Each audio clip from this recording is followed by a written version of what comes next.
parole déclare que les bontés de l'Éternel ne sont pas épuisées. Ses compassions ne sont pas à leur terme. Elles se renouvellent chaque matin. Que ta fidélité est grande. Peu importe, Seigneur, ce que je ressens, Seigneur, ce matin. Peu importe mes émotions, Seigneur, mes sentiments. Mais ce dont je suis certain, c'est que tes bontés ne sont pas épuisées. Tes compassions ne sont pas à leur terme. Elles se renouvellent chaque matin. Oh, que ta fidélité est grande. Tu n'es pas comme l'homme, Seigneur, qui est changeant dans ses émotions, dans ses sentiments. Tu nous as aimés, tu nous aimes et tu nous aimeras, Seigneur. Tu nous as élus, tu nous as choisis, Seigneur. Et tu restes stable, tu es fidèle, Seigneur. Tu ne bouges pas, Seigneur, dans ta fidélité. C'est ce qui nous rassure, Seigneur. Car si notre salut, si notre élection, Seigneur, dépendait des hommes, Seigneur, nous serions sauvés le lundi et perdus le mardi. Ressauvés le mercredi et perdus encore le jeudi. Parce que les sentiments, les émotions, Seigneur, de l'homme changent. Mais tes bontés, Seigneur, ne sont pas épuisées. Tes compassions ne sont pas à leur terme. Elles se renouvellent chaque matin. Que ta fidélité est grande. Même quand tu châties, Seigneur, tu nous retires pour tes compassions. Voilà pourquoi, Seigneur, nous t'aimons. Voilà pourquoi nous t'adorons. Voilà pourquoi nous t'exaltons, nous te magnifions. Voilà pourquoi nous avons choisi, Seigneur, de marcher avec toi. D'être à ton service, de collaborer avec toi, Seigneur. Parce que tu es celui qui pardonne nos fautes, qui pardonne nos transgressions, Seigneur, et qui nous donne ton esprit, Seigneur. Sois béni, Seigneur, sois exalté, sois magnifié. Gloire à ton nom, Jésus. Louange à ton nom. Force, puissance, majesté à toi. D'éternité à l'éternité, tu restes Dieu. Tu restes Dieu, Seigneur. Stable, Seigneur. Gloire à ton nom. Louange à ton nom. Force, puissance, majesté à toi.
Il est grand, ses miracles sont aussi grands, il est comparable à toi.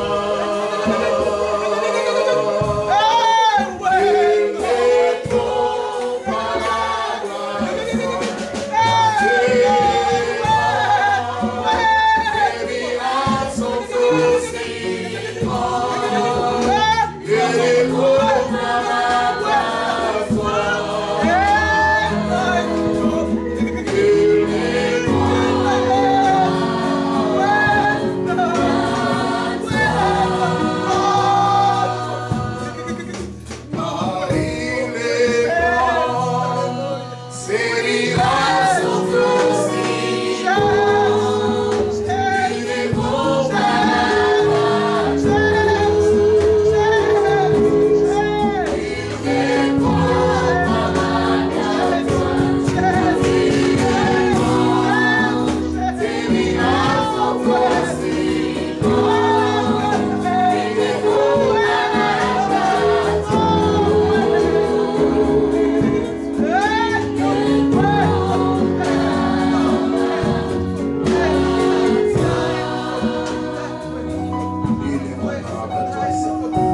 d'Isaac et de Jacob, le Dieu de l'Alliance, c'est toi, Seigneur.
Alléluia. Alléluia. Dieu est bon, n'est-ce pas? Dieu est bon. Bénissons les Seigneurs. Alléluia. Ces miracles sont aussi grands. Nous continuons à rendre grâce au Seigneur. Vous voyez, les travaux continuent. Mais comme j'aime souvent les rappeler à l'église, souvent nous appuyons sur l'accélérateur et puis nous relâchons. Les travaux continuent. Les travaux continuent. Vous avez vu les baptistères? Est-ce que vous voyez les baptistères? Ok. Maintenant, le projet, c'est que ces bois puissent disparaître et que ces strades soient faites que ça soit uniforme avec ces baptistères. Alléluia. Donc, ces bois doivent disparaître et que ces strades soient faites en briques et que ça soit uniforme avec des carreaux comme on voit les baptistères. Même le propriétaire du bâtiment est arrivé, il a beaucoup apprécié, il a dit félicitations. Alléluia. Quand il a appris que nous allions démolir, faire les travaux, il est venu voir quand on a commencé à démolir. Il dit, mais ok, mais quand il est revenu, il a regardé ce qu'on est en train de faire, il est vraiment encouragé. Et comme ce mur-là doit disparaître encore au mois de mars, donc il est rassuré, il voit qu'on fait un bon travail. Et les gens qui travaillent ici sont des frères vraiment à encourager. Ils travaillent avec beaucoup de conscience, non seulement professionnelle, mais ils font tout, sachant qu'ils le font pour leur Dieu. Ce sont des frères de la Nouvelle Jérusalem. Ils sont ici jusqu'à 22 heures, parfois il n'y a même pas un membre de l'église ici. Mais ils sont là, quand ils travaillent, ils vont aspirer. Donc ils travaillent avec beaucoup de conscience. Et ça doit nous interpeller. Si des gens d'une autre église, c'est vrai qu'ils viennent, ils auront leur salaire, mais ils savent que ce qu'ils sont en train de faire, ils le font pour le Seigneur. Il y a des choses qu'ils font qu'on n'a même pas demandé. Par exemple, repeindre tout ça. On n'a même pas demandé. Ils le font parce qu'ils savent qu'ils le font pour leur Dieu. Et ça doit interpeller les membres de l'église. Nous sommes absents toute la semaine à l'église et nous nous retrouvons les dimanches, mais il y a des travaux qui se font, donc nous devons participer. Et moi, en tant que pasteur, comme vous, je travaille aussi de 7h30 jusqu'à 18h, mais je dois encore être ici parfois jusqu'à minuit pour être sûr que tout est fait. Et quand on est là, les gens ont aussi beaucoup de conscience. S'il vous plaît, les travaux continuent, donc on va faire disparaître ces bois et faire des briques ici pour que l'estrade aussi soit uniforme avec Tout c'est le bois. À l'entrée, vous avez vu qu'on a enlevé la moquette. Là aussi, on doit mettre des carreaux. La sœur Marlène va vous expliquer tout ce qu'on doit encore faire. Amen. Amen. Nous allons passer à la parole de Dieu. Aujourd'hui, nous avons le privilège d'avoir avec nous le frère Joseph. Il n'est pas congolais d'origine, mais il a été naturalisé congolais. Il ne le sait pas. Moi, je le connais depuis les années 1996. À l'époque, on l'appelait Kasso. Il est camerounais, mais Kasso. Alléluia. Et lui-même va vous expliquer comment il a acquis la nationalité congolaise. C'est un frère qui bouge beaucoup. Vous êtes revenu hier, hein? D'Abidjan. Et vous repartez le 10. Il bouge beaucoup, il va prêcher, il va enseigner. Le frère Joseph travaille avec le pasteur Anaklé Bunguti, qui est le coordonnateur régional de ce qu'on appelle les congrès. Au fur et à mesure, on va vous expliquer, vous allez comprendre tous ces détails. Et personnellement, je fais partie déjà de ces congrès parce que j'ai aimé, j'ai apprécié. On a des retraites, on a des sessions de formation. Hier encore, jusqu'à vers 21h, 22h, on était ensemble en train de partager la parole de Dieu. Amen. Nous aurons une série de 4 ou de 5 enseignements avec le frère Joseph. Comme il bouge beaucoup, quand il voyage, on fait stop. Et quand il revient, on continue. Amen. Amen. Et j'aimerais vraiment qu'on puisse prendre au sérieux ce que nous allons faire. Venez à l'heure. Venez à l'heure pour que le frère Joseph ait tout le temps possible pour nous exposer à la parole de Dieu. Amen. Amen. Je vais peut-être demander au frère Diki d'aller vers maman pour interpréter, comme ça on laisse le frère carrer comme il faut. J'invite donc le frère Joseph qui va nous parler de la part du Seigneur.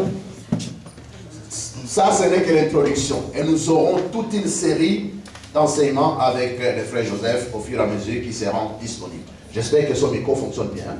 Allô. Ok, ça va. Okay. Merci beaucoup. Merci, pasteur. Ok. Bonjour l'église de Dieu. Bonjour. Amen. Amen. Donc, c'est pour moi un privilège d'être là ce matin, de pouvoir communier avec vous, de passer ce moment agréable avec vous dans la présence du Seigneur. Est-ce qu'il y a des piles qui... Allô. Je pense que ça.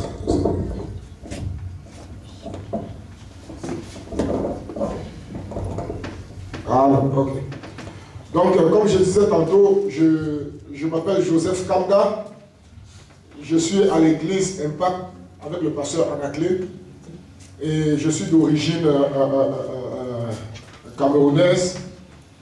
Et j'ai épousé l'une de vos sœurs. C'est pourquoi le pasteur m'a attribué la nationalité congolaise d'office. Et je ne cesserai de remercier le pasteur parce que quand ma femme était encore au Congo, c'est le pasteur qui a joué un rôle important pour permettre à ce qu'elle arrive ici. Donc peut-être lui-même il ne savait pas qu'un jour on devait être ensemble. Mais comme c'était dans le plan de Dieu, Dieu a favorisé les choses et Dieu a permis qu'aujourd'hui, votre pasteur et moi et nous puissions vraiment, non seulement nous connaître dans le Christ, mais être vraiment des partenaires pour l'avancement du royaume de Dieu. Amen. Donc ce n'est pas juste le fait de se connaître, ce n'est pas juste le fait de savoir que nous sommes des enfants de Dieu, lui il est pasteur, mais c'est le fait de savoir que nous, en dehors du fait d'être enfants de Dieu dans la globalité, nous sommes ensemble dans une même structure, en train de travailler pour faire avancer les buts de Dieu. Et cette structure, comme il a dit, c'est le congrès pour le VBN. Vous aurez l'occasion d'en entendre parler profondément dans les jours qui viennent. Et puis vraiment d'avoir une pleine connaissance et compréhension de cette structure et de savoir comment les choses sont en train d'être bâties et en train d'être avancées dans ce monde-là. Donc je suis père de 3 enfants. Dieu nous a bénis avec 3 enfants. Et comme le pasteur dit, je bouge beaucoup parce que dans la structure du congrès, c'est nous qui sommes en train de coordonner toute la francophonie. Donc le pasteur Anaklé est le coordonnateur régional et nous sommes des coordonnateurs du congrès qui travaillent autour de lui. Et ensemble avec lui, nous sommes en train de bâtir la francophonie. Nous sommes en train d'amener la vie. Nous sommes en train de restructurer. Nous sommes en train d'amener le développement dans toutes ces contrées-là. Ce qui fait que nos mouvements sont constants et réguliers. Mais cela n'empêche que nous puissions toujours trouver le temps pour continuer à faire avancer le but de Dieu. Jésus a dit, aussi longtemps que mon Père agit, moi aussi j'agis. Donc nous ne devons pas être des paresseux, nous ne devons pas être des fainéants. Le travail que nous faisons dans le monde, on appelle ça les heures supplémentaires. Le véritable travail pour lequel Dieu nous a appelés, c'est d'amener le royaume de Dieu sur la terre. Ce qui fait que nous sommes des agents du changement. Nous sommes des hommes et des femmes que Dieu a appelés pour amener le but de Dieu à prendre forme. N'oubliez pas, le royaume de Dieu se bâtit. Et ce royaume ne se bâtit pas par les anges. Parce que les anges n'ont pas le droit d'entrer dans ce domaine. Les anges sont des êtres spirituels. Mais ceux qui entrent dans ce domaine, ce sont des hommes naturels comme toi et moi. Et c'est à nous que Dieu a confié la responsabilité de bâtir l'église. Et vous devez comprendre que cette église, c'est une église importante. C'est une église dont le regard de Dieu est braqué sur elle. C'est une église sur laquelle Dieu compte pour amener ces choses de Dieu de l'avant. Et aujourd'hui, j'aurai le plaisir de vous partager un enseignement simple, mais un enseignement capital pour tout homme, tout enfant de Dieu voulant aller de l'avant et entrer dans sa destinée. Le thème du message ce matin, c'est la grâce de la maison, source de bénédiction et de sécurité. Amen. Amen. La grâce de la maison, source de bénédiction et de sécurité. Ce qu'on va faire, je vais d'abord épingler quelques mots dans le thème que j'ai donné, essayer d'amener un peu plus de clarté, plus de lumière et mettre cela dans un contexte approprié. J'ai dit la grâce de la maison, source de bénédiction et de sécurité. Maintenant, dans la Bible, il y a deux types de grâce. Il y a ce qu'on appelle la grâce du salut, que nous tous ici. Est-ce que vous me suivez? Je veux que vous soyez vraiment concentrés parce que à un certain niveau, je vais arrêter, je vais poser la question. Je vais demander qu'est-ce que tu as compris ici, qu'est-ce que vous comprenez ici, pour me rassurer que vous êtes véritablement en train de suivre. Amen. Amen. Je ne veux pas être comme Jean-Baptiste qui prêchait dans le désert. Je ne veux pas prêcher dans le désert, je veux prêcher aux hommes et aux femmes dont le cœur est ouvert et disposé. Amen. Amen. Amen. Ok, je disais ceci, je vais épingler quelques mots. Le premier mot dans notre thème qui est la grâce de la maison, source de bénédiction. Le premier mot, c'est le mot grâce. Le mot grâce, il y a deux types de grâce dans la parole de Dieu. Il y a ce qu'on appelle la grâce du salut, qui est donnée à tout le monde. Vous êtes d'accord avec moi? Donc nous tous qui sommes ici, nous avons cette grâce. Même les païens ont cette grâce, mais ils ne veulent pas entrer dans cette grâce. Est-ce que vous comprenez? Parce que la Bible dit Dieu a fait grâce à l'univers. Et celui qui reçoit Jésus-Christ, c'est par la grâce que nous sommes sauvés. Vous êtes d'accord? Mais il y a une deuxième sorte, un deuxième type de grâce. Là où la Bible dit ceci, Dieu fait grâce à qui il veut. Vous avez déjà lu ça dans la Bible. Maintenant, ce type de grâce n'est pas donné à n'importe qui. Ce type de grâce est donné aux hommes comme votre pasteur. Les gens que Dieu a appelés, Dieu a placé pour qu'ils soient le guide des autres personnes. Maintenant, Dieu fait grâce à qui il veut. Maintenant, toutes les autres personnes vont venir s'aligner derrière cette personne pour recevoir la grâce qui est dans la vie de cette personne. Je vais le dire différemment. La grâce du salut que tu as, c'est la grâce qui te permet de naître de nouveau. Maintenant, il y a une autre grâce que tu as besoin pour ta réussite dans la vie, que tu as besoin pour ta percée, que tu as besoin pour entrer dans ta destinée, que tu as besoin pour accomplir les buts de Dieu dans ta vie. Cette grâce-là, c'est le mot grâce qu'on appelle en grec charis, qui veut dire impact divin dans la vie d'un homme et qui rend cet homme-là capable de faire des choses qu'il ne pouvait pas faire s'il n'avait pas reçu cette grâce. Est-ce que vous me suivez? Les gens comme Pierre ont reçu cette grâce. Pierre était un simple pécheur. Mais de simple pécheur devient un apôtre de Dieu. Ça veut dire que dans son parcours, quelque chose s'est passé dans la vie de cet homme. Il a reçu une grâce qui a changé radicalement sa vie. Maintenant, c'est de cette grâce que nous allons parler aujourd'hui. Quand je dis la grâce de la maison, c'est de cette grâce. C'est la grâce que Dieu a donnée à un individu. Et Dieu a dit toutes les autres personnes vont venir se ligner derrière cet individu afin que la grâce qui est dans sa vie descende dans la vie des autres personnes et que les autres personnes soient en mesure d'accomplir les buts de Dieu. Vous avez suivi jusque-là? Est-ce que c'est clair? D'accord, il y a une différence entre la grâce du salut et la grâce que Dieu donne à un leader dont les autres vont suivre ce leader pour recevoir la grâce et pouvoir bâtir leur vie correctement sur la terre. C'est pourquoi vous allez voir aujourd'hui, même dans les églises, sur la terre, il y a des gens qui aiment Dieu, des gens qui sont sincères, mais ils sont incapables de mener une vie chrétienne victorieuse. Ils sont incapables de se libérer du péché. Ils sont incapables d'entrer dans leur destinée, mais ils passent leur temps à tourner à rond. C'est parce que ces personnes-là ne comprennent pas qu'en dehors de la grâce que j'ai reçue pour être sauvé, je dois me connecter à un homme à qui Dieu a fait grâce. Maintenant, quand je me connecte à cet homme, la grâce dans la vie de cet homme vient me libérer et me donner encore la force, la sagesse, la bénédiction pour que j'entre dans ma destinée. Amen. N'oubliez pas, Dieu appelle toujours un homme parce qu'il veut toucher une multitude. Amen. Dieu n'appelle jamais plusieurs personnes dans la vie, frère. Dans votre contexte, Dieu appelle un homme et il aligne les autres personnes derrière cette personne afin que les personnes-là dépendent de la grâce qui coule dans la vie de la personne. Amen. Donc, je vais lire Ephésiens chapitre 4 pour bien expliquer cela. Et il y a le deuxième mot maison. On s'est dit maison. Il y a le deuxième mot maison. Le mot maison, ça veut seulement dire église. Vous savez, chaque église, par exemple, l'église Centre Évangélique Christ Roi, c'est une maison. L'église Impact, c'est une maison. EIB, c'est une maison. Vous comprenez? Donc le mot église, c'est une maison. Maintenant, la grâce de la maison, en d'autres termes, la grâce de cette église, parce que cette église a une grâce particulière que l'église EIB n'a pas, que la Nouvelle Jérusalem n'a pas. Maintenant, il dit la grâce de la maison, source de bénédiction et de sécurité. Amen. Maintenant, regardons Éphésiens.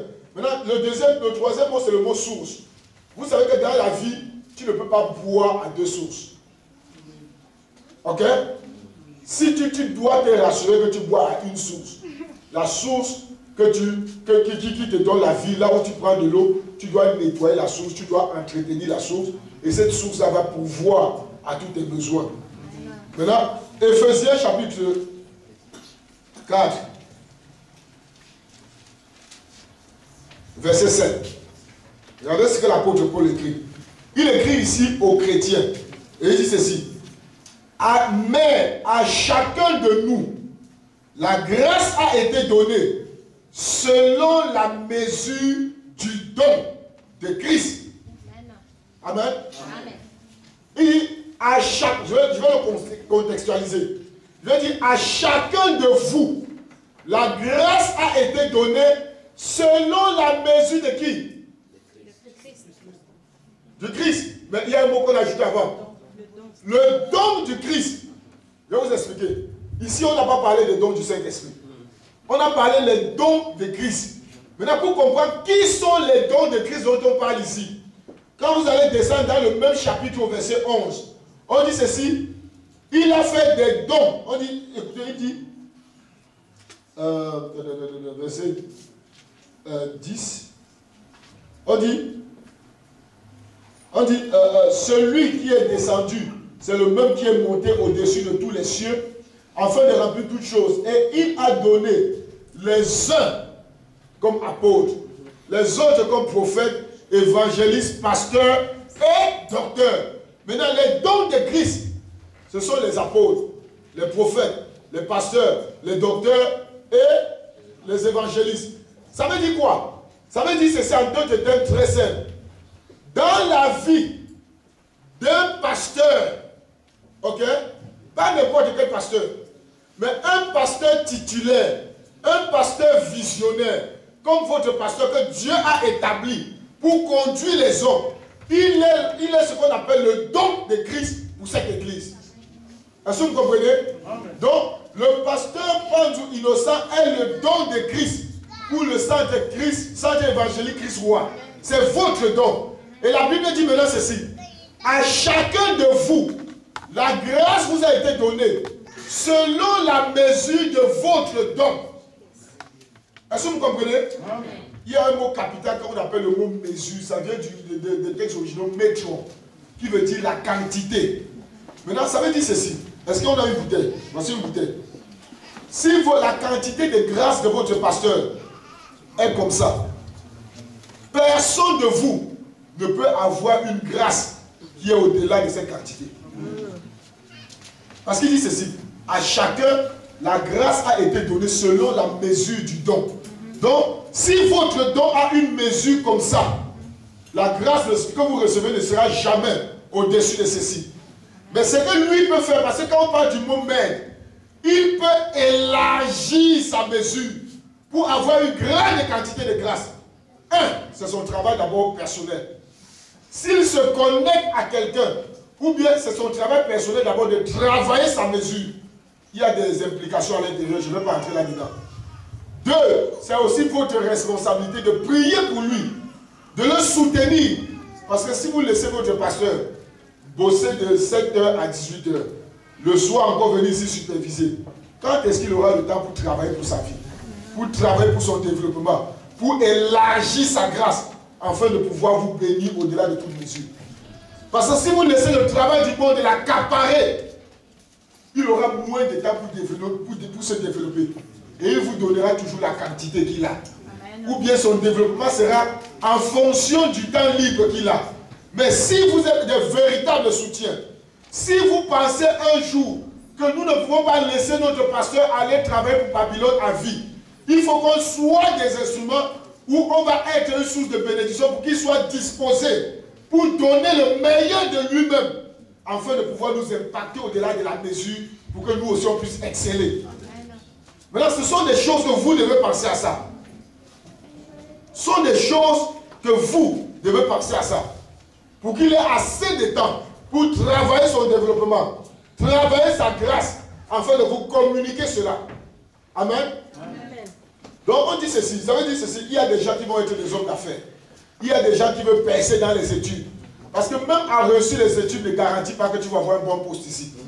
Pour percer dans ce monde, c'est la grâce qui fait percer. Amen. Je vais le dire différemment. La première chose qu'un enfant de Dieu a besoin, ce n'est pas d'abord le travail. Ce n'est pas d'abord réussir à l'école. Ce n'est pas d'abord la première chose dont toi et moi nous avons besoin dans la vie. C'est la grâce. Amen. Amen. C'est la grâce de Dieu. Parce que la grâce de Dieu peut prendre quelqu'un de nulle part et de te faire asseoir au milieu des gras. La Bible dit que Joseph en Égypte a enseigné la sagesse aux sages de Pharaon. Mais le monsieur n'a jamais été dans une église. Il n'a jamais été dans une école. Mais il y a ce qu'on appelle la sagesse qui vient de Dieu, qui est au-dessus de toute chose et qui peut conduire les gens qui sont intelligents, les gens qui ont excellé dans les études. La sagesse de Dieu. Et cette sagesse-là, elle se trouve dans la grâce.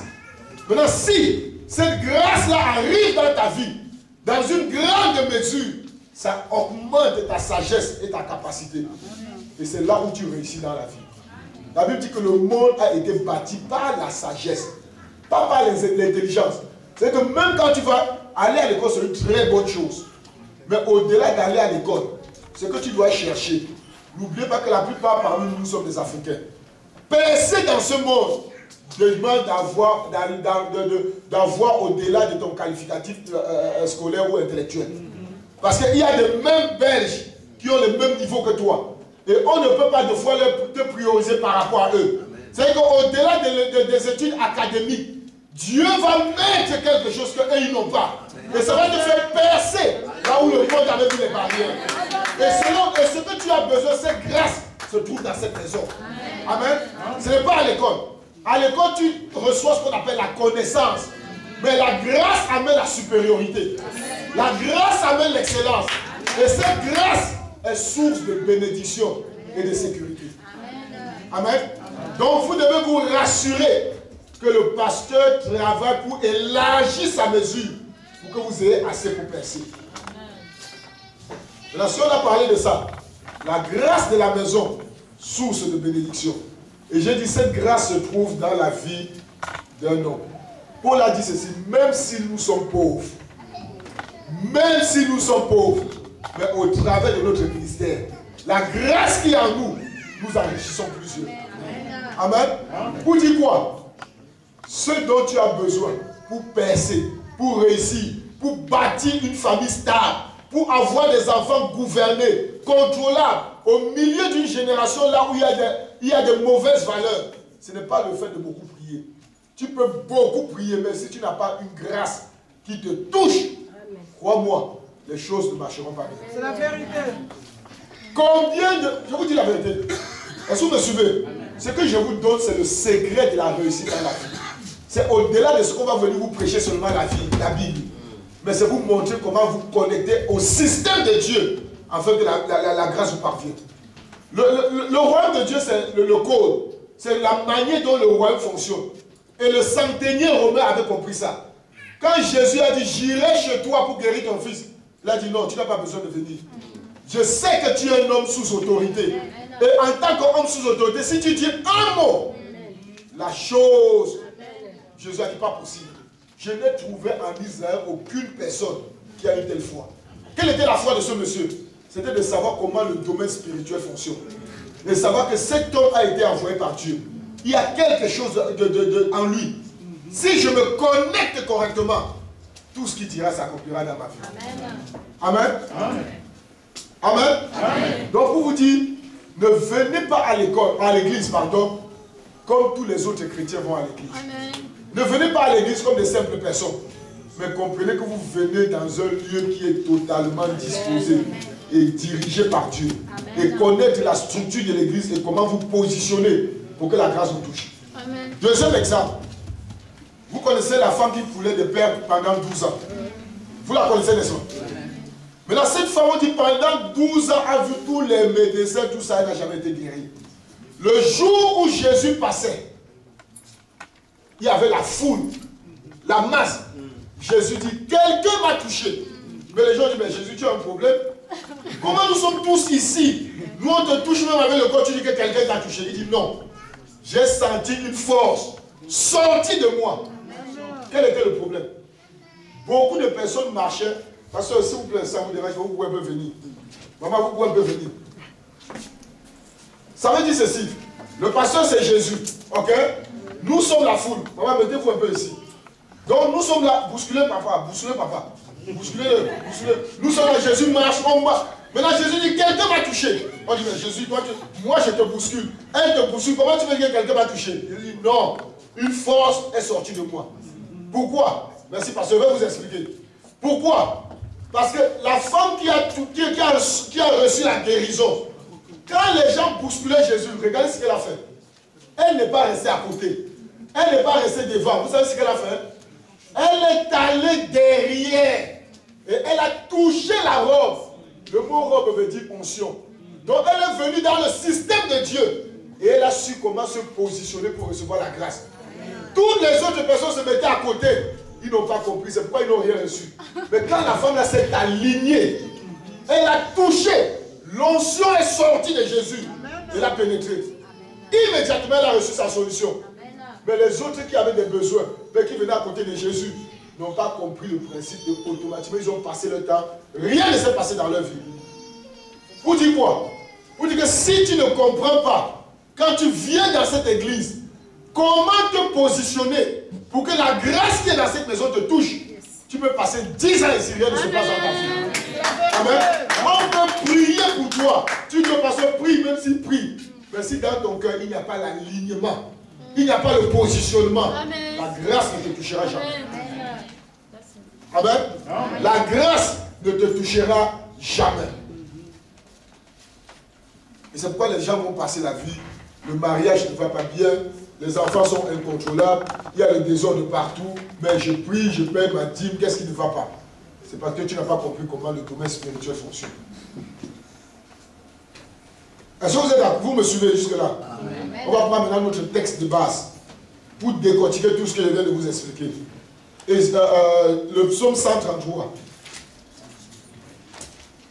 Le psaume 133. Vous y êtes. Regardez le psaume 133. Cantique des degrés de David. Voici, oh, qu'il est agréable, qu'il est doux, pour des frères de demeurer ensemble. Amen. Amen. Je veux que je suis passé, j'ai dit, je vais vous poser des questions. Voici qu'il est doux, qu'il est agréable. Pour des frères de demeurer comment? Ensemble. Verset 2. C'est comme l'huile précieuse qui, répandue sur la tête, descend sur la barbe d'Aaron, qui descend sur le bord de ses vêtements. Verset 3. C'est comme la rosée de l'Hermon qui descend sur les montagnes de Sion. Car c'est là que l'Éternel envoie la bénédiction, la vie pour l'éternité. Amen. Maintenant, on va ouvrir ce passage, ce texte pour voir qu'est-ce qui est caché là-bas derrière. Il commence par dire ceci. Voici qu'il est agréable, qu'il est doux. Le mot agréable veut dire voici qu'il est bénéfique pour toi. Il est à ton avantage. Il est approprié pour toi. Si tu es un homme qui veut profiter, écoute ce que Jésus avait dit. Il dit voici, il est doux, il est agréable. Amen. Amen. Pour des frères de demeurer ensemble. Est-ce que vous comprenez? Le mot ensemble, ça veut dire le mot yachad, qui veut dire unité, qui veut dire complicité, qui veut dire amalgamation, qui veut dire harmonie. Maintenant, je vais expliquer. Jésus dit ceci. C'est avantageux pour vous. C'est à votre avantage, c'est bénéfique pour vous. C'est à votre intérêt lorsque vous demeurez ensemble. C'est quoi demeurer ensemble? Demeurer ensemble ne veut pas dire quand vous êtes assis, on dit que vous êtes ensemble, c'est faux. Vous pouvez être là, mais vous n'êtes pas ensemble. Ensemble, ça veut dire avoir l'unité du cœur, l'unité des pensées, unis dans vos convictions. Maintenant, vous pouvez être ensemble, si vous regardez bien, il y a telle soeur qui ne parle pas avec l'autre soeur. Mais vous venez, vous priez ensemble. Vous venez, il y a des conflits au milieu de vous, mais vous priez ensemble. Vous venez, il y a des conflits, on appelle ça des conflits non dits, ok, qui résident au milieu de vous, mais vous êtes là, on prie ensemble. Vous êtes à la chorale, vous chantez ensemble, alors que l'autre ne parle pas avec l'autre. L'autre critique l'autre chaque fois. Amen. Ça, ce n'est pas ensemble. Vous venez ici, on dit 10 heures. Toi, tu débarques à 11 heures. Même quand tu débarques à 11 heures, ta main dans la poche. Tu es tout bien. Vous n'êtes pas ensemble. Quand on parle d'ensemble ici, ça veut dire que nous tous, nous sommes d'accord et nous suivons la même vision. Amen. Nous sommes alignés derrière l'homme de Dieu, derrière la vision que Dieu lui a donnée. Nous sommes ensemble. Quand nous sommes d'accord sur les mêmes valeurs, que ici, on ne critique pas les gens, nous sommes ensemble. On dit ici, on n'accepte pas de retard, nous sommes ensemble. Donc lorsque vous vous mettez en accord sur une valeur, le ciel voit que vous êtes ensemble. Amen. Amen. Amen. Donc, ensemble ne veut pas dire, quand il y a des gens qui viennent là, ils disent, la Bible dit, là où 2 ou 3 sont assemblés à son nom, il est au milieu d'eux. Élevons, nous prions. Non. Vous pouvez être là, mais vous n'êtes pas ensemble. Dans le cœur, il y a des conflits. Dans le cœur, il y a des guerres. Et aussi longtemps qu'il y a des conflits et des guerres, vous faites fuir la présence de Dieu. Amen. Les gens vont poser la question, mais comment tu peux dire que Dieu n'est pas là? Mais quand on adore, je sens la chair de poule, je sens la chaleur. Maintenant, il va te dire que c'est le niveau le plus bas. Si tu veux valider la présence de ton Dieu à partir de la chair de poule, tu n'as rien compris. Amen. Amen. Est-ce que vous avez déjà vu, allez un peu, ne soyez pas trop religieux, allez regarder le concert de Michael Jackson à Budapest. Vous avez constaté que pendant qu'il chantait, il y a des gens qui s'évanouissaient. Il y a des gens qui entraient en transe. Vous allez me dire que Dieu est là-bas. Alors, si toi tu veux valider la présence de Dieu par rapport au mouvement, tu n'as encore rien compris. Amen. Amen. On valide la présence de Dieu par rapport à la parole de Dieu. Amen. Si Dieu dit là où 2 ou 3 sont unis, même si tu ne sens rien, mais tu dois croire dans ton cœur que Dieu est la vérité. Ce qu'il déclare est comme ça. Amen. Amen. C'est pourquoi quand vous venez ici, vous devez tout faire pour enlever les conflits. La Bible dit, si ton frère a péché contre toi, pas que toi tu as péché contre lui, ça veut dire tu as raison, il a tort. On dit, va le voir, parle avec lui pour régler le problème. Donc évitez de maintenir une église là où il y a des conflits entre vous. Ça fait fuir la présence de Dieu et ce n'est pas bénéfique pour chacun de vous. Vous venez ici passer le temps pour rien. Si vous voulez bénéficier de tout ce que Dieu a accompli dans ces lieux, vous devez être unis. Vous devez être ensemble. Vous devez vous débarrasser de tout ce qui est colère, tout ce qui est cœur, pour venir ensemble. Parce que si tu ne fais pas ça, tu es en train de bloquer ta destinée. Amen. Tu es en train d'empêcher la grâce de Dieu. Donc là où tu es assis, si tu écoutes ma voix, après cet enseignement, si quelqu'un a un problème contre toi, n'attends pas qu'il vienne te voir. Ne dis pas j'ai raison, il a tort. Non, même si tu as raison, lève-toi, va le voir. Amen. Et on ne dit pas d'aller prendre une deuxième personne, c'est faux. Va d'abord le voir, toi et lui. S'il ne t'écoute pas, c'est là où tu prends qui? Un autre témoin. Amen. Amen. Le but, c'est que cette communauté doit être un lieu de paix, un lieu d'unité, un lieu de complicité. Là où il y a l'amalgamation, là où il y a la jointure du cœur. Maintenant, la Bible dit c'est bénéfique, c'est agréable et c'est bien. Amen. Amen. Regardez le verset 2. Il a dit, c'est comme l'huile précieuse. Qu'est-ce qui est comme l'huile précieuse? Ça, c'est ma question pour vous. Parce qu'il dit là, verset 2, c'est comme l'huile précieuse. On ne peut pas aller de l'avant si on ne sait pas qu'est-ce qui fabrique l'huile. D'accord? Qu'est-ce que Dieu dit? C'est comme l'huile précieuse. C'est quoi qui est comme l'huile précieuse? Enlève la main, s'il vous plaît. Ok, mon frère. Le Saint-Esprit, Saint-Esprit, c'est l'huile. Mais qu'est-ce qui est comme le Saint-Esprit, mon frère? L'unité. Pardon? L'unité. Exactement. Amen. On dit là où les frères demeurent ensemble, ce rassemblement crée l'onction en esprit. Là, vous dites, il y a beaucoup de pasteurs qui pensent que c'est lorsqu'ils vont jeûner 40 jours, faire des retraites, il vient, il a l'onction. C'est pourquoi il peut se mettre ici, il prie, les gens tombent. Et quand les gens se lèvent, rien ne se passe dans leur vie. Amen. Il prie pour les gens, ne changent pas. Je ne dis pas qu'aller jeûner et prier, c'est mauvais. Vous comprenez? Tu peux avoir l'onction pour impacter les gens. Mais l'onction dont on a besoin qui fabrique cette grâce, c'est lorsque les gens viennent ensemble. Amen. Quand l'église est dans l'unité, ça fabrique l'onction en esprit. C'est pas moi qui le dis.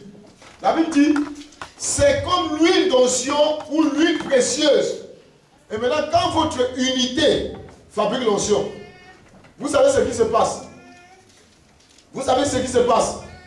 Maintenant, quand l'huile d'onction est fabriquée, c'est répandu sur qui? Sur la tête. La tête ici fait allusion au leader. La tête fait allusion à votre responsable. Amen. Amen. Maintenant, ça descend sur la barbe. La barbe ici, ce sont les collaborateurs. Amen. Amen. La barbe, ça peut être les responsables peut-être de l'équipe de louange, peut-être, je ne sais pas, de l'intercession ou quoi. Donc, et puis ça descend sur les bords du vêtement. Les bords du vêtement, c'est toute l'église. Donc, ça veut dire ceci. Si vous faites un effort de vivre dans l'unité, de vivre ensemble, ce rassemblement, cette unité fabrique l'onction en esprit. Et Dieu dépose ça sur qui? Sur votre pasteur. Et après, ça coule sur qui? Et après, les collaborateurs. Maintenant, je vais poser la question. Est-ce que l'onction qui coule sur la tête du pasteur est différente de celle qui coule sur le bord du vêtement? Donc, ça veut dire que si tu es quelqu'un, maintenant, imaginons que ça, c'est le bras. Parce qu'on faisait allusion à Aaron, la tête d'Aaron, sa barbe et ses bords de vêtements. Maintenant, imagine que le bras d'Aaron dit, moi, je vais quitter le corps. Quand l'onction va couler ici, ça va couler sur les bras. Pourquoi? Parce que, exactement, il n'est pas connecté, il n'est pas à sa place. Ça veut dire ceci, quand vous venez ici, l'unité, vous êtes tous, chacun à son poste, chacun est soumis, chacun est sous le commandement. Vous êtes dans l'unité, ça crée l'onction en esprit. Et quand Dieu déverse cette onction, ça coule d'abord sur votre leader et tout le monde bénéficiera de ça. Amen. Amen. Tout le monde sans exception. Tu n'as pas besoin de dire, pasteur, prie seulement pour moi, non. Parce que tu es connecté. Cette grâce peut couler. Amen. Ça peut couler. Le pasteur peut prier pour toi quand il y a vraiment un besoin. Mais en réalité, tu es en train de bénéficier déjà de la grâce qui coule dans la vie de cet homme. Et il dit, qui descend sur le bord de ses vêtements. Et on dit ceci, c'est comme la rosée de l'Hermon qui descend sur les montagnes de Sion. Car c'est là, c'est où? C'est là que l'Éternel envoie la bénédiction, la vie pour l'éternité. La bénédiction vient d'où? Non, c'est où? Ça vient de Dieu, mais Dieu envoie ça où? Pas n'importe quelle maison, ok? Mais là où il y a l'unité. Vous comprenez? Parce que ça, il envoie dans la maison. Mais la maison qui est unie, il envoie la bénédiction, la vie pour l'éternité. Pour l'éternité. Ça veut dire quoi? Ça veut dire ceci. Ce dont tu as besoin dans la vie, je le répète, c'est la grâce. Amen. Et cette grâce est déversée par Dieu dans cette maison. Ce n'est pas seulement le fait de venir, bon, je viens à l'église. Je vais vous donner l'exemple. Quand tu viens à l'église, on dit, tu dois payer ta dîme. Tu ne payes pas la dîme, tu ne donnes pas les offrandes. Tu vis comme tu veux, tu n'es pas en unité. Est-ce que vous êtes d'accord avec moi? Parce que tu vis selon tes propres principes à toi. Or, être uni, je vous donne l'exemple. On dit, la Belgique, c'est un pays uni. C'est que ce que l'État arrête, c'est ce que tout le monde met en pratique. Ce n'est pas que l'État arrête quelque chose. Par exemple, les Flamands disent, nous, on va vivre comme ça. Les Wallons disent, on va vivre comme ça. Si chacun décide de vivre comme il veut, le pays est divisé. Maintenant, pour que vous soyez dans l'unité, il faut que chacun de vous maintenant essaie de s'aligner à la vision, de s'aligner au principe, de s'aligner à la voie que Dieu a donnée à son serviteur. Et maintenant, quand vous vous alignez à ça, chacun commence à bénéficier de la grâce. Chacun commence à bénéficier de la grâce. Et je dis, tu ne réussis pas dans la vie parce que tu as beaucoup prié. Croyez-moi, la vie, la crise en Europe va encore s'augmenter. Une bonne révélation. Jamais la crise s'y finira. Vous me suivez bien? Jamais cette crise que nous vivons va baisser ou va finir. La crise va continuer à s'augmenter. La crise va continuer à s'augmenter. Mais Dieu dit ceci. Pendant que la crise s'augmente, il demande aux enfants de Dieu de faire quoi? De se lever et prier. Donc ça veut dire ceci. Si toi et moi, nous sommes connectés à Dieu, selon l'homme de Dieu, la vie qui coule va nous permettre de nous lever et de prier. Allez à l'école comme vous voulez. Faites les études. Allez au travail. Créez les entreprises. Mais si la grâce de Dieu n'est pas avec toi, le succès n'est pas garanti. Amen. C'est pourquoi les parents, vous devez bien vous aligner pour permettre à la grâce de Dieu de toucher vos enfants. Et vous les jeunes, vous aussi, vous devez bien vous aligner. Ne venez pas ici pour vous distraire.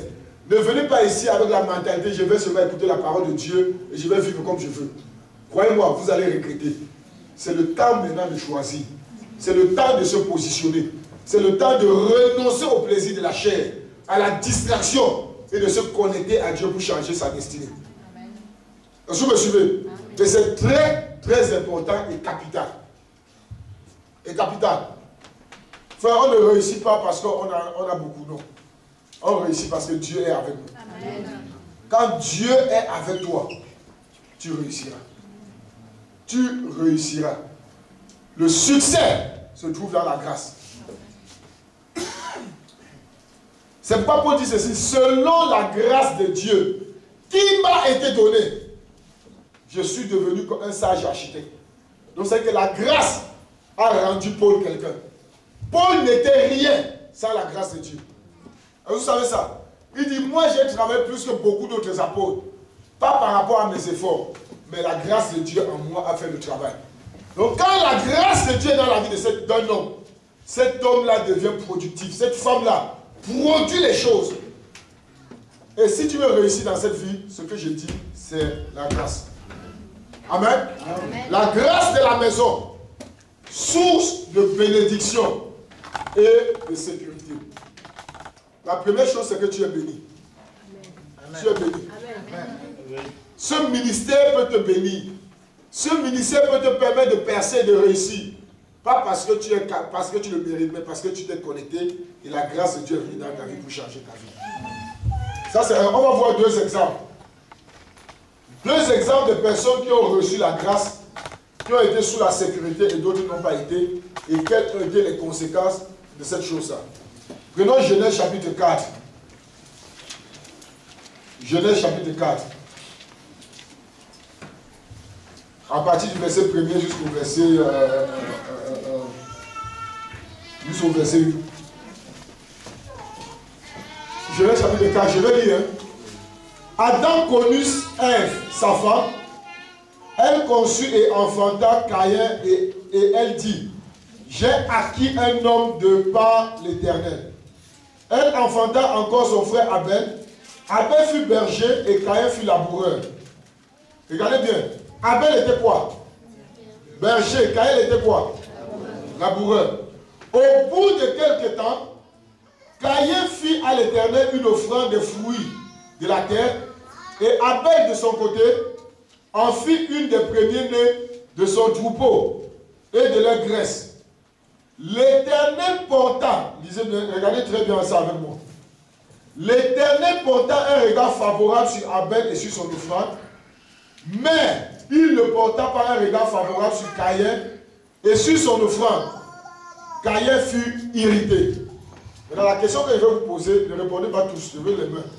Pourquoi l'Éternel a accepté l'offrande d'Abel et a refusé l'offrande de Caïn? Ma soeur. Il a offert le premier de son troupeau. Et Caïn a offert quoi? Les prémices aussi. Vous comprenez? Mon frère. En fait, la différence c'est que Abel avait donné le meilleur. Le meilleur? Dans quel sens? Dans le sens où il dit il avait donné du bétail et leur graisse. Et à l'époque, en fait, on considérait une bête qui était bien une bonne bête qui avait beaucoup de graisse. Mais le point, c'est que lui, il était berger, n'est-ce pas? L'autre était agriculteur. Donc lui ne pouvait que donner ça. Vous comprenez un peu? Mais il y a autre chose. Oui, ma soeur. Abel a donné avec un cœur sincère. Et Caïn n'a pas, lequel était, Caïn n'était pas sincère. C'était sincère. En fait, il savait comment se positionner par rapport à sa bénédiction. Par rapport à sa bénédiction, il te donne 50% ou 5 sur 10. Oui, mon frère. C'est parce que l'offrande était conforme aux exigences divines. Dieu avait révélé ses exigences, mais Abel n'a pas pu tenir compte de ça. Caïn n'a pas pu tenir compte. Caïn, je m'excuse. Non, les deux ont tenu compte parce qu'ils ont ramené les prémices. Il y a quelque chose. Je vais encore lisez. En fait, il était bien positionné pour recevoir la grâce de Dieu. Il était positionné, c'est vrai. Il était positionné, c'est un peu vrai, mais il y a quelque chose qui est caché derrière que j'aimerais ressortir ici. Je vais relire doucement et puis vous allez revoir. L'Éternel porta un regard favorable sur Abel et sur son offrande. Mais il ne porta pas un regard favorable sur Caïn et sur son offrande. Je repose maintenant la question. Pourquoi l'Éternel a agréé l'offrande de l'un et il a refusé l'offrande de l'autre? Oui? Parce qu'il fait grâce à qui veut. Non, pas vraiment. Parce qu'il a voulu. Mais il y a quelque chose qui le pousse à vouloir lui, mon frère.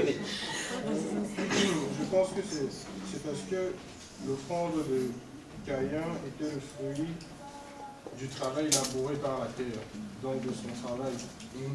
Et que c'est facile d'offrir un truc qu'on a travaillé pour avoir que d'offrir une bête. La bête aussi, c'était parce qu'il était berger, n'est-ce pas? Donc lui, il élevait ça, c'était aussi son boulot. Oui, maman? Je pense que c'était l'attitude du cœur de la bête par rapport à l'offrande qu'il offrait à Dieu. Et il a pris la meilleure offrande qu'il avait portée à Dieu par rapport à Caïn qui a donné. C'était l'attitude du cœur. Mais ici, il y a une phrase, je vais vous aider, oui, mon frère. C'est bon la réponse, oui?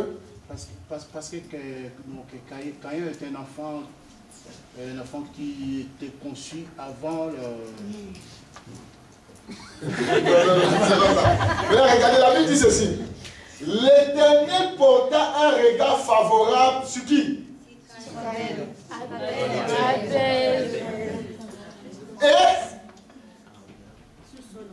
Et donc ça veut dire ceci. L'offrande était acceptée par rapport à l'individu. Il porte le regard favorable sur la personne. Et après, il aime ton offrande. Donc, ça n'avait rien à voir avec l'offrande. Lorsque ta vie est agréable à Dieu, lorsque ta vie est approuvée par Dieu, tout ce que tu donneras à Dieu, il acceptera. Amen. Amen. Donc, si ta vie n'est pas approuvée à Dieu, donne même des millions, il ne va pas accepter. Parce que quand on dit ceci, l'Éternel porta un regard favorable sur Abel, 1, et sur son offrande, 2. Donc, le point pour Dieu, ce n'était pas l'offrande. Ce n'est pas ce que tu donnes à Dieu qui l'intéresse. Mais c'est la personne qui donne qui intéresse Dieu. Amen. Tout ce que tu donnes comme sacrifice, que ce soit l'adoration, la prière, la question que tu vas te poser, est-ce que ma vie est agréable à Dieu?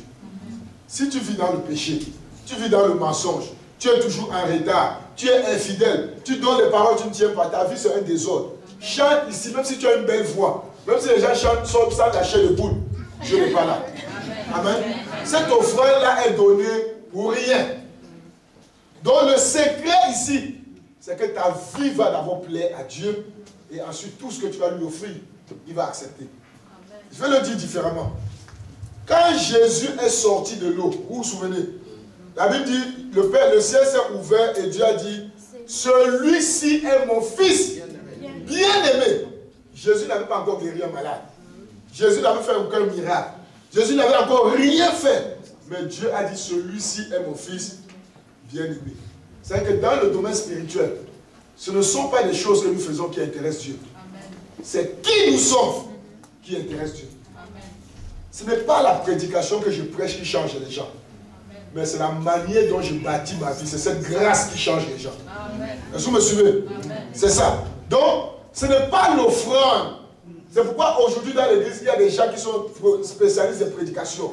Ils font beaucoup d'activités. Mais quand Dieu regarde leur vie, comment ils vivent? Des pasteurs qui vivent des vies de désordre. Des pasteurs qui sont des voleurs. Des pasteurs qui sont des menteurs. Des pasteurs qui ont les attrapes avec des femmes. Mais quand ils se mettent là-bas, ils prêchent les gens en l'onction parce que Dieu n'est pas content. Ça, tout ça, tu fais toutes ces choses-là, mais devant Dieu, tu ne reçois aucune récompense. Dieu t'a déjà mis de côté. Souvenez-vous, les gens ont dit, Seigneur, Seigneur, on a chassé les démons en ton nom. On a guéri des malades en ton nom. On a prophétisé en ton nom. Qu'est-ce que Jésus a dit? Arrière de moi, vous qui commettez l'iniquité, je ne vous ai jamais connu. La question à se poser, est-ce que Dieu te connaît? Dieu ne te connaît pas parce que tu as dit Jésus, je te reçois. Non. Est-ce que Dieu te connaît? Est-ce que ta vie est en ordre selon Dieu? Est-ce que tout ce que tu écoutes ici, tu mets ça en pratique? Pour que ta vie soit conforme à ce que Dieu dit. Tout ce qu'on prêche ici les dimanches, la semaine, si tu ne vis pas ça, ça ne rendra pas ta vie agréable à Dieu. Et même quand tu vas prier, la Bible dit ceux qui n'obéissent pas à Dieu, même leur prière est une abomination. Donc quand tu vis dans le mal et le péché, tu lèves ta main et ta voix, tu pries. Dieu dit que c'est de la sorcellerie. Donc ta prière ne sera pas écoutée. Et tu peux dire, ah mais j'ai prié, Dieu m'a béni, c'est vrai. Mais qui t'a dit que seul Dieu bénit? Parce que même le diable peut bénir. La Bible dit, seule la bénédiction de l'Éternel enrichit. Et il ne la fait sur aucun chagrin. Donc c'est que d'autres bénédictions te font souffrir. Le diable peut te bénir, frère. Donc pour savoir si c'est de Dieu, est-ce que ma vie est conforme à Dieu? Parce qu'on a eu dans l'église, les gens quand ils viennent à l'église sont spirituels. À la maison, la maman ne respecte pas son mari. Elle parle, elle insulte même son mari. Le papa, lui, tu ne sais pas aimer ta femme. Tu la tapes, tu insultes ses parents. Mais quand vous vous retrouvez à l'église, vous levez les mains, vous pleurez, surtout les femmes. Tu prends les mouchoirs, tu essuies, et puis il y a le fond de teint, tout ça. On dit, waouh, la seule est spirituelle. Mais quand tu vas à la maison, tu trouves qu'elle n'est même pas spirituelle. Amen. Ça n'intéresse pas Dieu. Ce ne sont pas des choses que nous faisons ici qui intéressent Dieu. Mais c'est ta vie. Ici, à l'école, à la maison, partout où tu es. Comment ta vie est devant Dieu. C'est ça que Dieu recherche. Amen. C'est ça que Dieu recherche. Maintenant, on va continuer. Donc, pour vous dire, dans cette église, nous ne voulons pas de pharisiens. Nous ne voulons pas les femmes qui vont, ou bien les hommes qui vont s'engager dans des activités, mais qui ne sont pas des chrétiens. Qui vivent plus mal même que les païens. Amen. Tu vis plus mal que les païens. À l'église, on te connaît comme un frère célibataire, mais tu es déjà marié, on ne sait même pas. Amen. Amen. Maintenant, je continue. Maintenant, on dit, Caïn fut irrité, n'est-ce pas? Et son visage était abattu. Et l'Éternel dit à Caïn, pourquoi es-tu irrité et pourquoi ton visage es-tu abattu? Certainement, si tu agis bien, tu relèveras ton visage, et si tu agis mal, le péché se couche à la porte, et ses désirs se portent vers toi. Mais toi, domine sur lui. Cependant, Caïn adressa la parole à son frère Abel, mais comme ils étaient dans les champs, Caïn se jeta sur son frère Abel et le tua. Je vais encore poser la question. Pourquoi? Ou bien, qu'est-ce qui a permis que Caïn puisse tuer Abel? Non? Ça c'est pourquoi, n'est-ce pas? Tu peux vouloir, je peux donner l'exemple.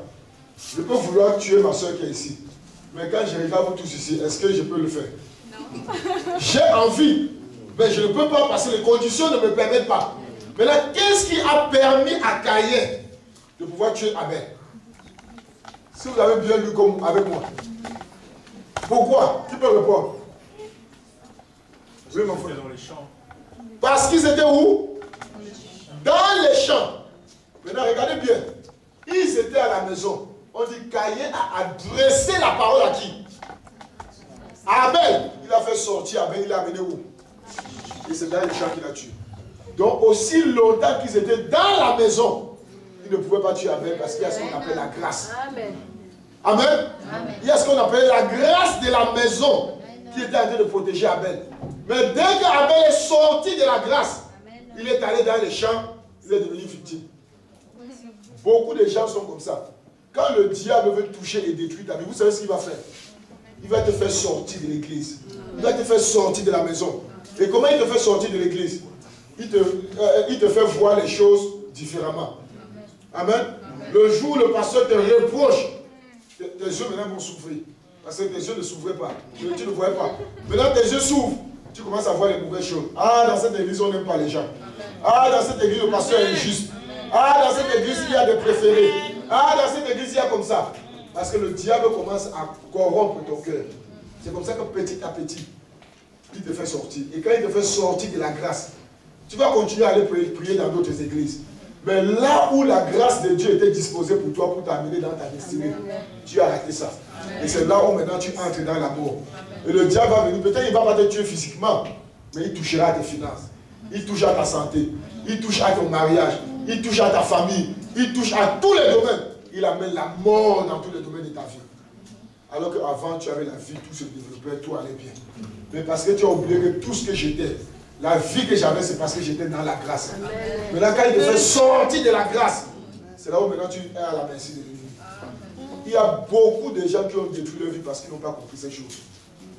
Il y a quelqu'un qui est fâché contre le pasteur parce qu'il était rebelle. Maintenant, il vient, il commence à te corrompre et puis il te fait qu'il fuit l'église. Et quand tu fuis l'église, c'est là où le désastre arrive.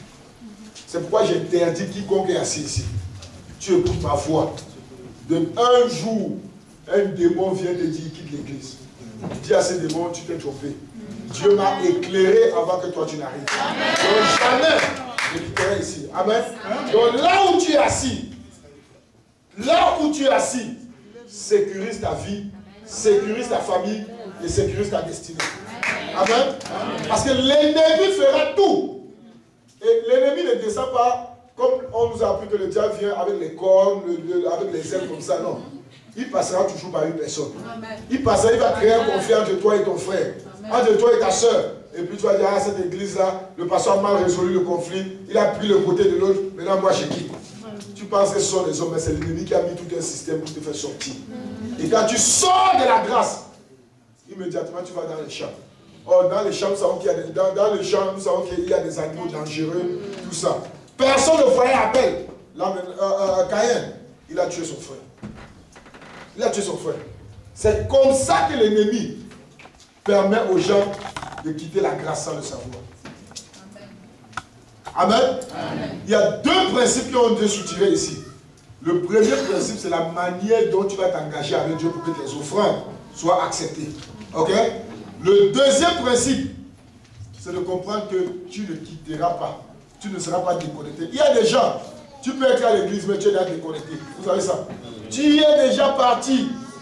Tu es là même quand le pasteur prêche, on fait des blagues, tu ne ris pas. C'est comme quelqu'un qu'on a baptisé avec du jus de citron. Comme un militaire, vous voyez la police militaire, il ne blague pas comme ça, le visage attaché. Tu es là, tu boudes contre tout le monde, tu es fâché. Même quand tu entres le matin à l'église, les gens te voient, ils ont peur de te saluer. Parce que quand tu entres seulement ton visage, les gens disent, ah, si je veux saluer telle personne, la réponse qu'il va me donner ou elle va me donner, je vais perdre ma paix, donc laisse-moi être calme. Non. quand tu es ici, tu dois être dans la joie. Amen. Tu dois éviter que l'ennemi vienne te créer les désordres pour te faire sortir. Là où tu es là où Dieu a appelé à être. Reste attaché à la grâce de la maison et laisse le développement de Dieu venir dans ta vie. Amen. Amen. Deuxième exemple. Et on va terminer par là parce que je me reste encore quelques temps. Deuxième exemple, c'est l'exemple de Agar et Sarah. Qui connaît Agar ici? Amen. Amen. Agar, je vais vous dire, Agar c'était qui? Agar c'était une Égyptienne. Vous savez, quand Dieu a dit à Abraham, va-t'en de la maison de ton père, vers le lieu où je vais t'indiquer. Abraham a commencé à voyager. Mais Abraham est arrivé à un endroit, quand il y a eu la famine dans le pays, Abraham est allé en Égypte. Et en Égypte, maintenant, Abraham a eu une servante qu'on appelle Agar. Maintenant, le pharaon a voulu prendre la femme d'Abraham. Dieu s'est fâché, n'est-ce pas? Et puis Dieu a demandé au pharaon de bénir Abraham, de lui donner les biens. Abraham a prié pour lui et Abraham est sorti. Quand Abraham est sorti de l'Égypte, Abraham maintenant a ramené la servante qu'on appelle qui? Agar. Maintenant, Sarah c'était la femme d'Abraham. Sarah était la femme de qui? Abraham. Elle avait une promesse, Dieu leur avait dit, je vais vous donner une descendance. Mais Sarah avait déjà presque, je ne sais pas, 80 ans comme ça. Elle attendait l'enfant ne venait pas. Elle a dit à Abraham, toi et moi nous sommes déjà avancés en âge. Peut-être l'enfant que Dieu veut nous donner, ça sera par l'intermédiaire de ma servante. Va avec ma servante, aie un enfant avec elle, comme ça on va prendre l'enfant et peut-être ça sera notre postérité. N'oubliez pas que Agar était l'esclave. Donc Agar n'est pas venue comme co-épouse de Sarah. Elle était esclave. Maintenant, le jour où Agar est tombée enceinte, la Bible dit qu'Agar a commencé à mépriser Sarah, sa maîtresse. Sarah maintenant s'est fâchée. On dit Sarah a discipliné. Vous avez lu Genèse chapitre 16 et puis chapitre 22. Vous comprenez ça. Sarah a commencé à discipliner Agar. Maintenant, Agar a fait quoi? Agar a fui pour retourner en Égypte. Maintenant, elle est arrivée dans le désert. Et dans le désert, maintenant, elle a commencé à avoir soif, elle et l'enfant. Maintenant, la soif, la sécheresse du désert, la chaleur du désert, allait la tuer. Maintenant, elle a jeté l'enfant pour dire, je ne veux pas voir l'enfant mourir. Quand elle a jeté l'enfant, c'est là où elle a entendu, elle a entendu Dieu. Un ange de lui dit, Agar, servante de Sarah, que fais-tu ici? Elle dit, je fuis loin de ma maîtresse et je retourne en Égypte. Il a dit, retourne vers ta maîtresse et soumets-toi à elle. Maintenant, avant d'aller loin, le nom de Sarah veut dire leader, veut dire gouverneur, veut dire autorité. Ça, c'est le nom Sarah. Alors que le nom Agar veut dire rebelle. Quelqu'un qui prend la fuite quand on veut le discipliner ou la discipliner. Ok? Maintenant, je vais contextualiser et vous mettre ça dans sa révélation propre. Vous savez, beaucoup de gens parmi nous, quand tu es arrivé à l'église, tu ne savais pas lire la Bible, tu ne savais même pas prier, ok? Tu étais un païen des païens. Le pasteur t'a gagné ou bien quelqu'un t'a gagné, tu es venu ici. Par la grâce qui était dans la vie du pasteur, tu as appris à lire la Bible, tu as appris à prier. Peut-être que Dieu même t'a levé dans cette église-là et tu es devenu même responsable d'une commission ou bien d'un département ou bien tu es devenu collaborateur du pasteur. Mais maintenant, quand tu es devenu responsable, tu as voulu maintenant prendre la direction de l'église. Tu as voulu maintenant que tout se passe comme tu veux. Quand le pasteur met un programme, tu dis le pasteur ne va pas consulter. Moi, je ne viendrai pas. Donc, tu as commencé à vouloir diriger les choses. Et le jour où le pasteur a voulu commencer à te discipliner, qu'est-ce qui s'est passé? Tu es devenu rebelle. Soit tu as créé des problèmes à l'église, tu es parti avec d'autres personnes, soit toi, carrément, tu ne veux plus venir à l'église, tu commences à bouder. Ça, c'est l'image d'Agar. Parce que Agar était une simple esclave. Vous me comprenez? Mais quand elle est arrivée chez Sarah, sa maîtresse, elle a eu ce qu'on appelle la promotion. Parce que Agar était esclave, mais tu finis par devenir la femme d'un prince de Dieu. Vous savez qu'Abraham était le prince de Dieu sur la terre. Abraham était l'homme de Dieu sur la terre. Mais un homme de Dieu, toi qui étais esclave, Tu as la promotion de sortir avec un homme de Dieu. Tu as même déjà un enfant. Et dès que tu as un enfant, tu commences à mépriser celle qui t'a donné cette promotion. Combien de personnes ici dans des églises, quand ils viennent dans des églises, ils n'ont rien. Mais quand Dieu commence à bâtir leur vie, quand il vient, il n'avait rien. Mais aujourd'hui, quand il a une femme, des enfants, le pasteur même t'a trouvé une femme. Au travers de son ministère, tu as eu des enfants. Tu as eu maintenant un bon boulot. Tu as une belle voiture, tu mets la veste. Quand tu viens à l'église, quand le pasteur te parle, toi, tu ne le respectes même plus. Quand le pasteur te réprimande, tu dis, mais comment il m'a réprimandé devant tout le monde? Alors que quand tu étais venu, tu n'étais rien. Mais quand tu arrives aujourd'hui, tu commences à montrer les ailes. Ça, c'est l'image d'Agar. Agar était une simple esclave. Mais son service a permis qu'elle soit promue et qu'elle devienne la femme ou bien qu'elle ait un enfant avec Abraham. Mais maintenant, elle ne s'est pas contentée. Elle a voulu maintenant qu'Abraham devienne son mari au détriment de qui? De Sarah. C'est quand Sarah a dit, Abraham, Agar doit partir. Abraham a dit, Sarah, fais ce que tu veux. Abraham est parti demander à Dieu. Dieu a dit, Abraham, dis à Sarah tout ce que Sarah te dira. Écoute. Et Sarah a dit à la femme, maintenant toi tu vas partir. Mais quand l'ange a rencontré Agar, il a dit, retourne vers Sarah. Soumets-toi à elle. Le mot va te soumettre pour que Sarah puisse te châtier. Le verbe châtier veut dire discipliner. Il y a combien de personnes à l'église, quand tu viens, tu as un mauvais caractère. Tu ne respectes pas ton mari. Quand ton mari se plaint au pasteur, le pasteur commence à te discipliner, tu commences à te révéler. Combien de femmes font ça? Combien d'hommes ici, quand tu viens à l'église, tu viens toujours en retard. Quand le pasteur dit, ici tu dois être à l'heure, tu commences à bouder. Tu vas à la maison, tu commences à critiquer le pasteur avec ta femme. Tu commences à parler du mal au pasteur à d'autres membres. Croyez-moi, ici à l'église, il n'y a pas je suis un grand monsieur. Il n'y a pas je suis universitaire. Il n'y a pas je suis directeur. Amen. Ici, Dieu commande au travers de son serviteur. Tout le monde se soumet. Amen. Amen. Et le pasteur, et nous tous, on fait quoi? On se soumet. On a un seul boss qui est Dieu. Amen. Et on a son représentant. Et Dieu passe par lui pour pouvoir mettre de l'ordre. Donc on ne veut pas être dans une église là où il y a le désordre.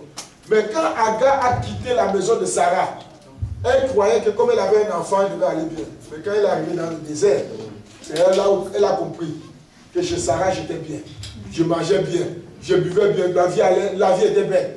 Mais quand j'ai fui, je me suis retrouvé dans le désert. Et le désert, c'est là où il y a des scorpions. Le désert, c'est là où il y a la chaleur. Le désert, c'est là où il y a le mal. Pourquoi? Parce qu'elle avait quitté l'endroit de sa promotion. Elle avait quitté la maison de sa grâce. Elle avait quitté là où Dieu l'avait béni. Beaucoup de gens sont comme ça. Quand ils viennent à l'église, ils n'ont rien. Mais quand Dieu commence à les bénir, ils commencent à manquer du respect. Et quand on veut les discipliner, ils veulent quitter. Parce que même quand ils ont l'argent, ils veulent dominer. Croyez-moi, quand tu entres dans l'église, demain Dieu va te bénir. Si tu unis ton cœur, tu restes à la grâce. Dieu peut te promouvoir, même dans ce pays. Mais même si Dieu t'élève, reste toujours humble et reste connecté à la grâce de la maison. Parce que c'est ça qui t'a amené. Ne perds jamais ce qui t'a fait lever. Il y a des gens, quand Dieu les élève, ils oublient que Dieu les avait pris plus bas. Et quand ils oublient les principes, ils retombent. Et quand ils retombent, leur chute est grave. Amen. Donc la grâce de la maison, source de bénédiction et de sécurité. Si ta destinée se trouve ici, reste connecté à l'homme que Dieu a mis devant toi. Amen. Amen. Toi, tu ne vois pas, c'est lui qui voit. Parce qu'on appelle, vous savez comment on appelle les membres?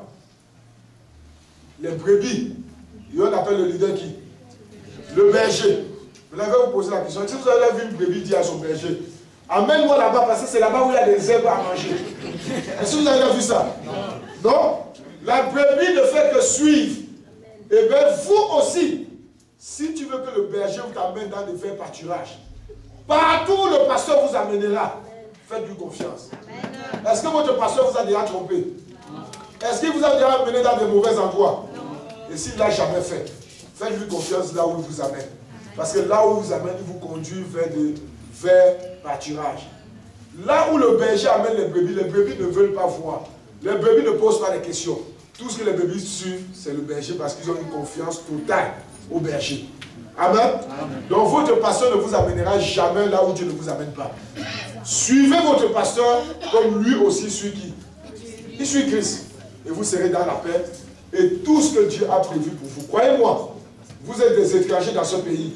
Mais si Dieu vous a amené ici, c'est parce qu'il sait que jamais il vous laissera détruire ici. Même s'il y a la crise, vous allez réussir.